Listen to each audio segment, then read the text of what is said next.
Hello friends, welcome to our YouTube channel. अगर आपने अभी तक चैनल को सब्सक्राइब नहीं किया है तो इसे सब्सक्राइब कर लें और बेल आइकन प्रेस कर दें ताकि आपको हमारे वीडियोस के अपडेट मिलती रहें। तो चलिए शुरू करते हैं इसी के साथ आज का अपना वीडियो। तो हमारा वीडियो है जीएस टेस्ट पेपर 119 और आज का हमारा पहला क्वेश्चन है, कंसीडर द फॉलोइंग स्टेटमेंट। दो स्टेटमेंट है। पहला, the parliament has not yet enacted an asylum law to regulate the procedure governing the grant of asylum to international refugees। यानी कि पार्लियामेंट ने अभी तक एक्ट, जो असाइलम लॉ का एक्ट है उसको अभी तक इनैक्ट यानी कि लागू नहीं किया है, जिससे इंटरनेशनल जो रिफ्यूजीज होती हैं उनको असाइलम मिल सके।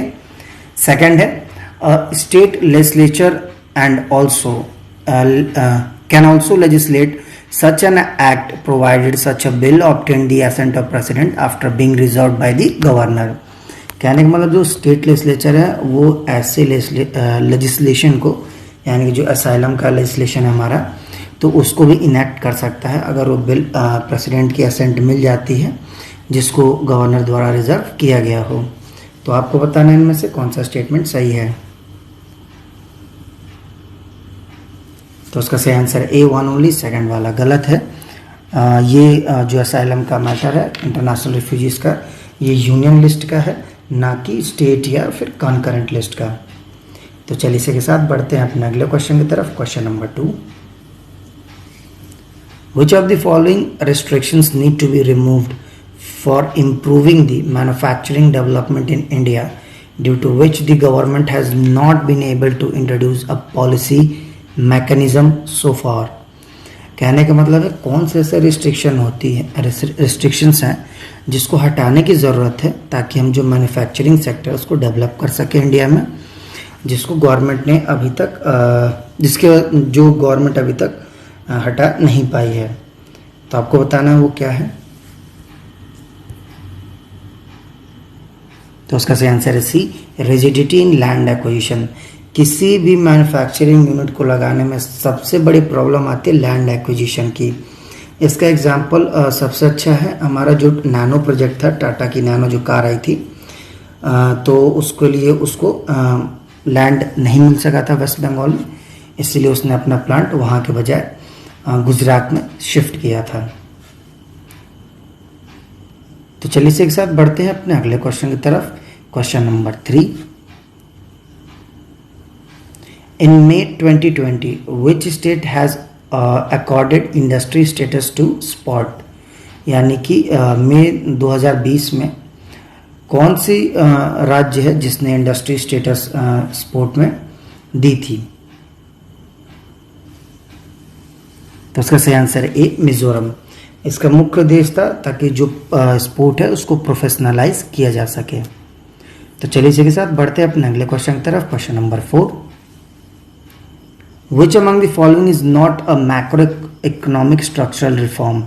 इनमें से कौन सा मैक्रो इकोनॉमिक स्ट्रक्चरल रिफॉर्म नहीं है, यानी कि बड़े पैमाने पे किसी आर्थिक में बदलाव नहीं है, आपको बताना है। तो उसका सही आंसर है सी, रिपीलिंग फेरा। तो जो फेरा एक्ट था उसको रिपील करना ही मतलब कि इकोनॉमिक स्ट्रक्चरल रिफॉर्म का हिस्सा नहीं है। जो माइक्रो इकोनॉमिक्स है वो इंडिविजुअल हाउस होल्ड फॉर्म के बिहेवियर को देखती है और ये markets of goods and services and deal with the individual economy. जैसा कि आपको पता है माइक्रो एक छोटा लेवल और मैक्रो बड़ा लेवल है। तो चलिए इसके साथ बढ़ते हैं अपने अगले क्वेश्चन की तरफ। Question number 5, consider the following statement made by बाल गंगाधर तिलक। दो स्टेटमेंट है, इसको बाल गंगाधर तिलक ने बोला था, आपको बताना है कौन सा सही है। पहला है, alienness has to do with the interest. Alienness is certainly not connected with white or a black skin or a religion। ये उन्होंने ये स्टेटमेंट बोला था ड्यूरिंग स्वदेशी मूवमेंट। सेकेंड है, if God were to tolerate untouchability, I would not recognize him as a God at all। ये उन्होंने home rule league movement के समय में बोला था। तो आपको बताना है से कौन सा स्टेटमेंट बाल गंगाधर तिलक द्वारा दिया गया था। तो उसका सही आंसर है बी, टू ओनली। पहला वाला गलत है, जो एलियनेस वाला है was given during the home rule league on the question of Swaraj being given to the Muslim। तो ये स्वदेशी मूवमेंट का टाइम नहीं बल्कि होम रूल लीग मूवमेंट का टाइम था, तो इसलिए पहला वाला गलत है। तो चलिए इसी के साथ बढ़ते हैं अपने अगले क्वेश्चन की तरफ। Question number 6, consider the following statement. 3 है, पर्माफ्रॉस्ट, सेकंड है स्पॉन्जी स्वैम्प और थर्ड है रोडेंड्रॉन्स। तो आपको बताना है कि इनमें से कौन से, तीनों में से कौन सी चीज़ें टुंड्रास जो बायोम होती हैं उससे रिलेटेड, यानी कि इनमें से कौन सी चीज़ें टुंड्रा रीजन जो होता है हमारा हाईएस्ट रीजन है तो उसमें पाया जाता है, आपको बताना है, मतलब कनेक्टेड है बेसिकली। तो उसका सही आंसर है D, all of the above. तीनों चीज़ें ही इससे जुड़ी हैं। पर्माफ्रोस्ट मतलब होता है परमानेंटली फ्रोजन सब सॉइल, जो सॉइल का जो ऊपर हिस्सा है वो हमेशा जमा हुआ हो। और जो रोडेंड्रॉन है ये बेसिकली एक वेजिटेशन स्पीसीज है टुंड्रा रीजन का। तो चलिए इसी के साथ बढ़ते हैं अपने अगले क्वेश्चन की तरफ। Question number 7, chairperson of which of the following bodies or authorities is or are not eligible for further employment under the government of India or any state after ceasing to hold office. कौन सा chairperson, आपको अलग अलग 5 authority के नाम दे रखा है, बताना किसका चेयरपर्सन रिटायरमेंट के बाद केंद्र सरकार या राज्य सरकार द्वारा किसी तरीके की एम्प्लॉयमेंट के लिए एलिजिबल नहीं है, यानी कि उसको किसी तरीके का जॉब उससे रिटायरमेंट के बाद नहीं मिलेगा या उसको अलाउ नहीं है करना। तो आपके ऑप्शन है, पहला election commission of India, second है सेंट्रल इंफॉर्मेशन कमीशन, थर्ड है telecom regulatory authority of India, fourth है फाइनेंस कमीशन और फिफ्थ है सेंट्रल विजिलेंस कमीशन। तो इसका सही आंसर है डी, 5 ओनली। बाकी चारों का अगर होता है तो उनको किसी तरीके की जॉब सेंट्रल स्टेट गवर्नमेंट में मिल सकता है। तो चलिए इसी के साथ बढ़ते हैं अपने अगले क्वेश्चन की तरफ। Question number 8, which of the following statement is or are correct about the concept of bank investment company in the Indian economy. तो 4 स्टेटमेंट दे रखे हैं, आपको बताना है कौन सा bank investment company Indian economy bank investment company के context में यानी कि संदर्भ में सही है। पहला है, the establishment of BIC has been recommended by the Nachiket Mor committee, यानी जो BIC का गठन हुआ वो नचिकेत मोर कमेटी द्वारा रिकमेंडेशन था, यानी कि उन्होंने इसका सजेशन दिया था। सेकंड है, government will be expected to transfer its holding from the public sector bank to the BIC and bring down these holdings to under 50% of over time. कहने मतलब बैंक है तो जो उनका बैंक के ऊपर कंट्रोल है पब्लिक सेक्टर पे बेसिकली उसको धीरे धीरे करके 50% से अंदर लाना है। थर्ड है, the chief executive officer of BIC will be nominated by the government, यानी जो चीफ एग्जीक्यूटिव ऑफिसर होगा BIC का वो गवर्नमेंट द्वारा नॉमिनेटेड होगा। फोर्थ है, in order to establish BIC the bank nationalisation act will have to be repealed, यानी कि BIC को लाने के लिए सबसे पहले बैंक नेशनलाइजेशन एक्ट को हटाना होगा तो ये पॉसिबल है। तो आपको बताना इनमें से कौन सा स्टेटमेंट सही है। तो उसका सही आंसर है डी, 2, 3 एंड 4 ओनली। पहला वाला गलत है, ये नचिकेत मोर कमेटी द्वारा रिकमेंडेशन नहीं है बल्कि PJ नायक कमेटी द्वारा रिकमेंडेड है। तो चलिए बढ़ते इसी के साथ अपने अगले क्वेश्चन की तरफ। Question number 9, which state will develop 800 kilometre of roads of herbal road in the state.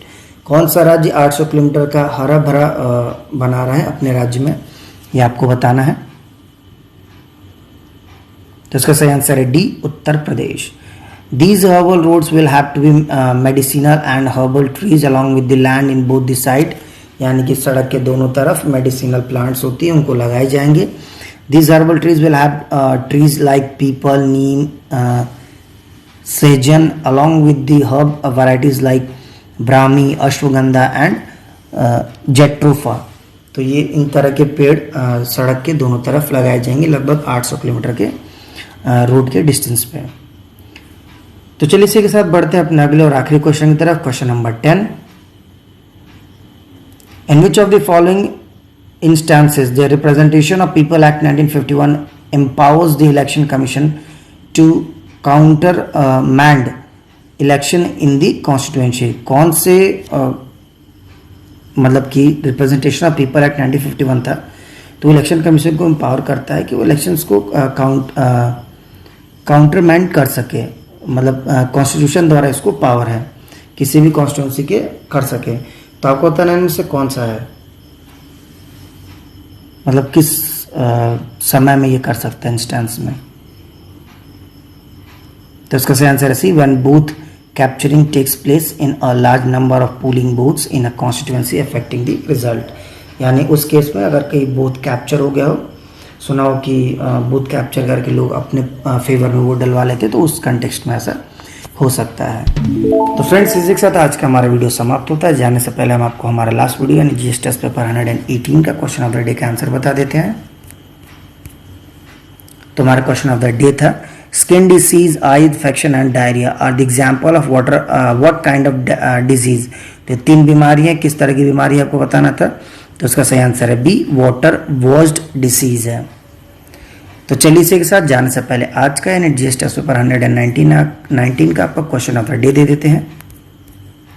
तो आज का हमारा क्वेश्चन ऑफ द डे है, according to the United States geological survey, water having less than 1000 ml और litre of a total dissolved solid is. तो United State geological survey के द्वारा अगर कोई पानी अगर लेस देन 1000 लीटर ml है तो टोटल डिजॉल्व इज कितना होगा। पहला है A fresh water, B slightly saline, C moderately saline या डी ब्राइन वाटर। तो आपको बताना वो पानी कैसा होगा। तो इसी के साथ फ्रेंड्स आज का वीडियो हमारा समाप्त होता है। जाने से पहले अगर आपको हमारा वीडियो अच्छा लगा हो तो इसे लाइक करें, शेयर करें और हमारे चैनल को जरूर सब्सक्राइब करें। साथ ही आप हमें नीचे कमेंट बॉक्स में हमारे क्वेश्चन ऑफ द डे का आंसर जरूर दें। तब तक के लिए thank you for watching and bye bye.